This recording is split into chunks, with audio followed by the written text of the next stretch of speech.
3 years ago, just before I opened my own restaurant, I was invited in a 2-star Michelin restaurant. And it was a beautiful experience. We came into the restaurant and the host welcomed us. We were seated at the table and the waiter came to us and explained the whole menu, 12 courses, beautiful wines. And you can imagine, I like wines, I like good food. And it was a beautiful evening. At the end of the evening, I think it was around 12 o'clock, 1 o'clock in the night, the waiter joined us and the chef joined us for some drinks. And we talked about his professional career, how he ended up in a 2-star Michelin restaurant, the hard work, the hard labor, the long days. He worked from 9 o'clock in the morning until 1 o'clock in the night, 5 days. And you can do the math. That's not 40 hours a week. That's a double. And the guest who joined me that night, he was a little bit surprised because he was watching Netflix, and maybe you know the series of Chef's Table. He was watching on television Top Chef, Master Chef. For him, the chef was almost a hero because he was traveling to inspirational places for culinary inspiration.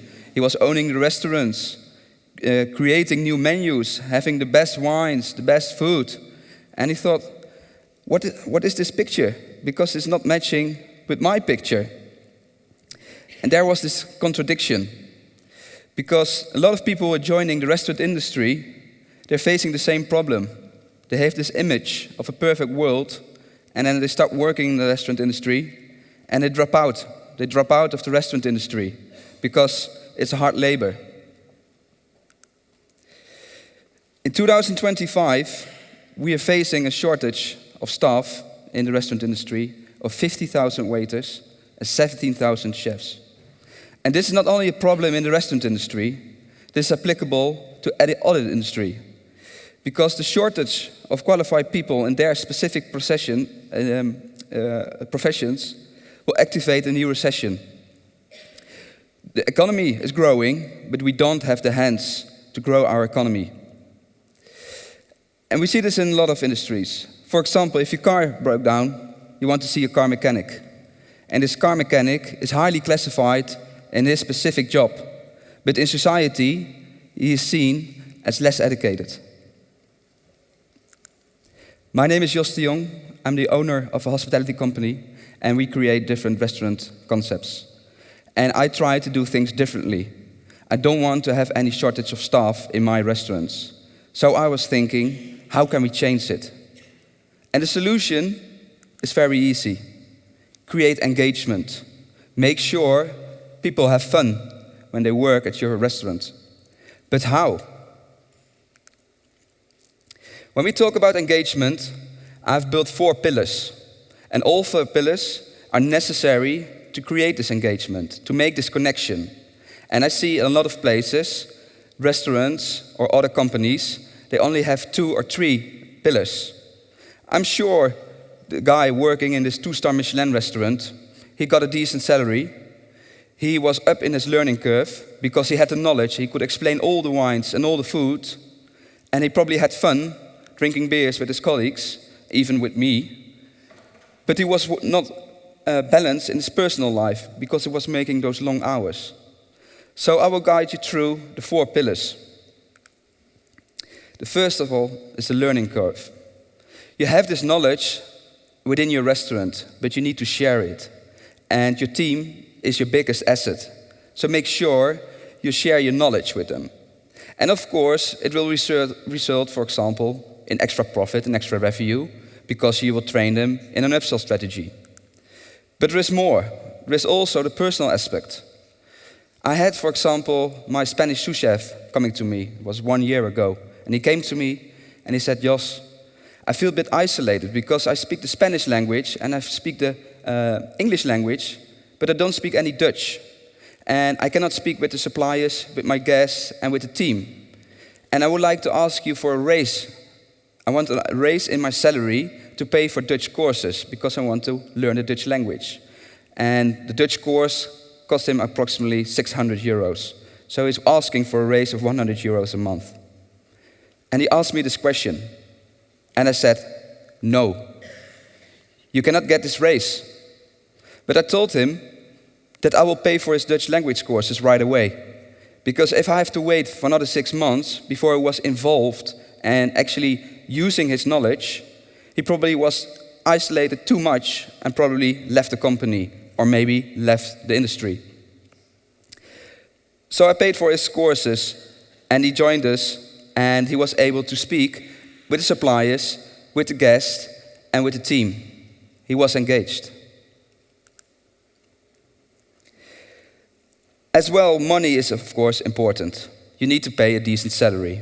But it's more than that. If your restaurant is successful, you need to share. You need to share your profit. In our restaurants, we believe if we are successful, everyone will get his part of the profit. So what we do, at the end of the year, the Friday before Christmas, we invite all people in the restaurant. From executive chef to sous chef to the waiter, but as well the dishwasher. They all come to the restaurant, the chef's preparing some food, we put some drinks at the table, and we go through all the digits. And we tell them what the profit was. The envelopes are ready, and they will get their cut. Sometimes it's a few €100, €1,000, or more than €1,000. And you might think, okay, but in technical companies, I get shares or whatsoever. But we're talking about a restaurant. This is not common. This is a new thing to share your profit into the restaurant industry. And the beautiful thing is when somebody is coming to me and he's telling a story that he was finally able to fix his car, which was on the street already for weeks, and he could fix the car with his profit sharing. They're emotional stories. But there is another thing as well, because we have at that moment a connection with our team. They're engaged. And if they're engaged, they're critical and because they feel this ownership. And we call it the art of critical thinking. Why should we put so many people on a weekday on the rota? Or should we buy this? Or how can we make sure we make extra revenue? Because at the end of the year, I want to see this profit as well. I want to see it increasing. This is very important. Next to that, we have several different bonuses as well. So our chefs, they will get a bonus if they make sure we don't have any waste, or if the food costs are within their margin. The other one I very like is the friends referral bonus. So the friends referral bonus is a €200 bonus for everyone who brings in a new team member. For me, it means no recruitment costs. And it means someone will bring in somebody who is within the picture and filling in the profile. And for the team members, it's very important they're working with their friends. And that's our third pillar, the staff engagement. And the staff engagement is to do with the social aspect. And of course, we can create those kind of events, but there's the small details that makes them social engaged. A great example is the moment just before we start the service, just before the restaurant opens. We all have dinner together. And the chef's preparing the food for the staff, and the staff is preparing coffees for the chef as a thank you. There's the small details. And then, of course, is the hard work at that moment during the service. After that, they all come together, they put some beers at the table, they prepare some snacks, and then they play the board games. They put 30 seconds, Risk, Monopoly on the table, and they go on for hours. But I don't mind, because they have this connection, which is very important to me. I don't like it when people tell me, I have to go to work. No, work is not a mandatory thing. You're welcome to come here, to have this joy, and work together. Work must be fun. But if we refer back to the 2-star Michelin restaurant, there's the 4th pillar. And a lot of restaurants, this pillar is missing. So we ask our chefs to start with a 4 days working week. We don't have them in the restaurant for 5 days. They work for 10 hours, 4 days in a week. And then, of course, there's this question about holidays. Last year, my assistant restaurant manager came to me and I said, Jos, I just want to check with you how many holidays I've left, because I want to go to Bali. And I was thinking, can I join you?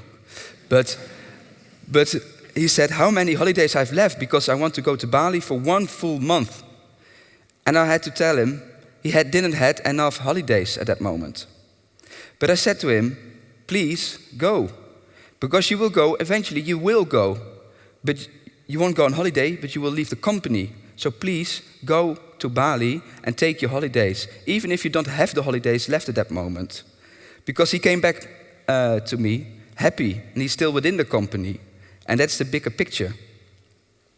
At this moment, we're busy with a collective employment agreement, and all examples I gave you, we try to write them down, just not for our employees, but as well for future employees and for future restaurants, other restaurants, to join us in this way of thinking. And of course, I got this question a lot of times, and it's telling me, Jos, you're investing so much money in staff, and your food costs, they're rising, your staff costs are rising. But then I tell them, you're wrong, because there is no such thing as staff costs. It's an investment. And every penny you spend on your team, it has a potential output. There's a potential return on investment. You just have to make sure you're connecting those dots. You need to combine all of them. Just one pillar or 2 pillars or 3 pillars, it doesn't work. You need all 4 of them. So just to summarize, make sure you have the knowledge to share with your team. Make sure they set up this ladder. Make sure you share your profit with them. Reward them with the money they deserve, because they are your success. Make sure they have this balance in their personal life, and make sure the work is fun. This is the whole package. And I just want to finish with a very wise man, and he said the very wise words, that the whole is greater than the sum of its parts. Thank you.